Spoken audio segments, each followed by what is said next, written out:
5 products at Costco that I don't buy. I'm Darren with Healthy Living Right, and welcome. Come with me today to Costco. I'm going to show you 5 items that I don't buy, and I'm going to explain the reasons why. Inherently, these are not bad products. I just think there's better options that are going to be better for you at other places. And then at the end of the day, my ultimate goal is to show you what's going to be good for you, your body, and your budget. So without further ado, let's go shopping. Well, my friends, who doesn't love a great steak from time to time? I know I do, but unfortunately at Costco, I pass on buying steaks. I know they look like a phenomenal deal, already cut, but the unfortunate part of it is that these are mechanically tenderized. And what this simply means is that the beef has been punctured with blades or needles to break down the muscle fibers, making it easier to chew. But it also means that it has a greater chance of being contaminated and making you sick with very dangerous pathogens such as E. coli. Now, just so you know, you can't tell if meat has been tenderized by looking at it. It's very important that you read the labels, and it will say if mechanically tenderized, and it will tell you the safe way to cook the meat. Unfortunately, this is typically going to be cooked to an internal temperature of 145 degrees with a 3-minute rest time. For me, that is overdone. I love a medium rare steak, so this is one of the reasons I opt out on steaks at Costco. However, you can buy whole cuts and the tenderloins, which are both not meat tenderized. That is your next best option.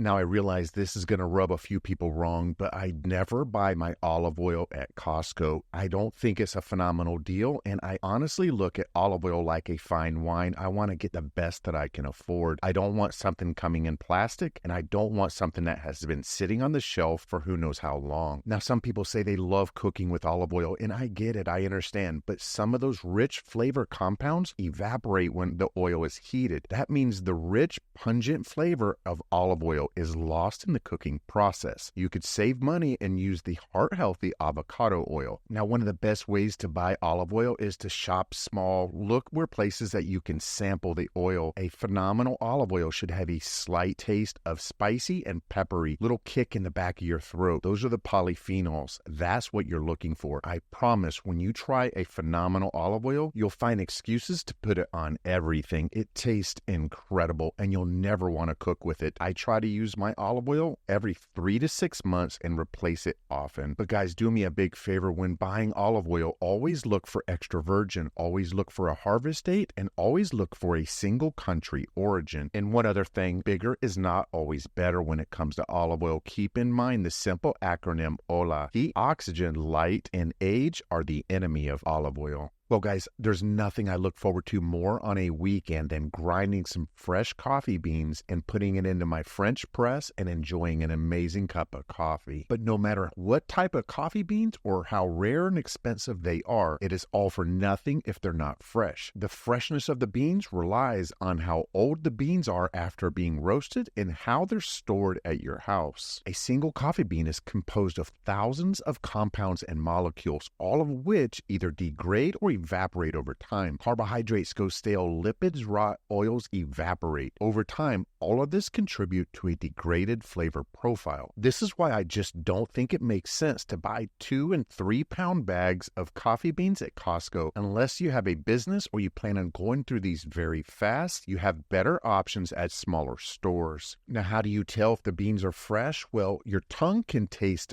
5 different flavors. However, your nose can detect thousands of different molecules. Simply smelling your beans can often tell you everything you need to know. So always buy in small batches, brew as close to the roasting date as possible, and store your beans in cool, dark, dry places.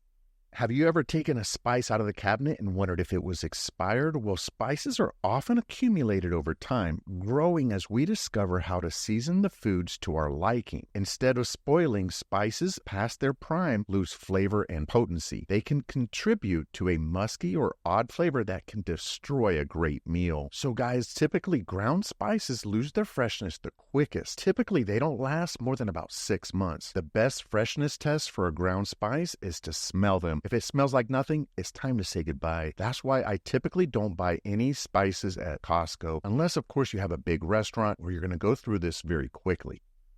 Well, guys, I think without question, one of the most important supplements we can take is omega-3 fatty acids. These are polyunsaturated fats that play a critical role in our body's health, but also participating in a wide range of biochemical pathways and processes modulating the expression of genes throughout our lifetime. The omega-3 fatty acids that are most important are the marine-derived EPA and DHA. Now, studies are showing more and more, not only do they help prevent, but they also may help improve chronic health conditions such as cardiovascular disease, neurodegenerative disease, and other age-related chronic diseases. While I do think it's fantastic that the world is starting to finally switch over to the power of nutrients and understanding the benefits of taking great supplements. Now, guys, the quality of the fish oil is more important than anything else. If the fish oil is bad, it can be doing more harm than good. Damaged fats are one of the most harmful things to our health, so be sure to check that the fish oil is tested for oxidation. Because at the end of the day, guys, fish oils are just like fish. They go bad.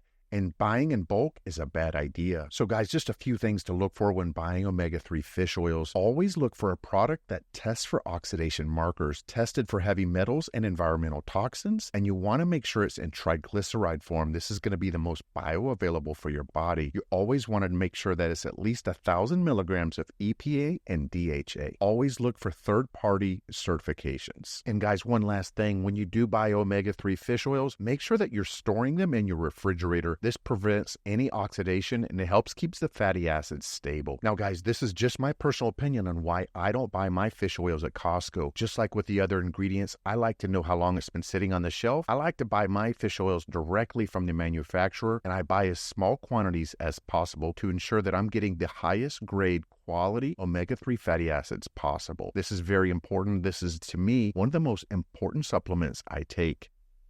Well, guys, thank you so much for watching. And do me a favor, if you're enjoying this content, if you could hit the like and subscribe button, it means the world to me. That's a simple way of saying thank you. And it shows me that you enjoy the content that I'm putting out. So until next time, keep healthy living right.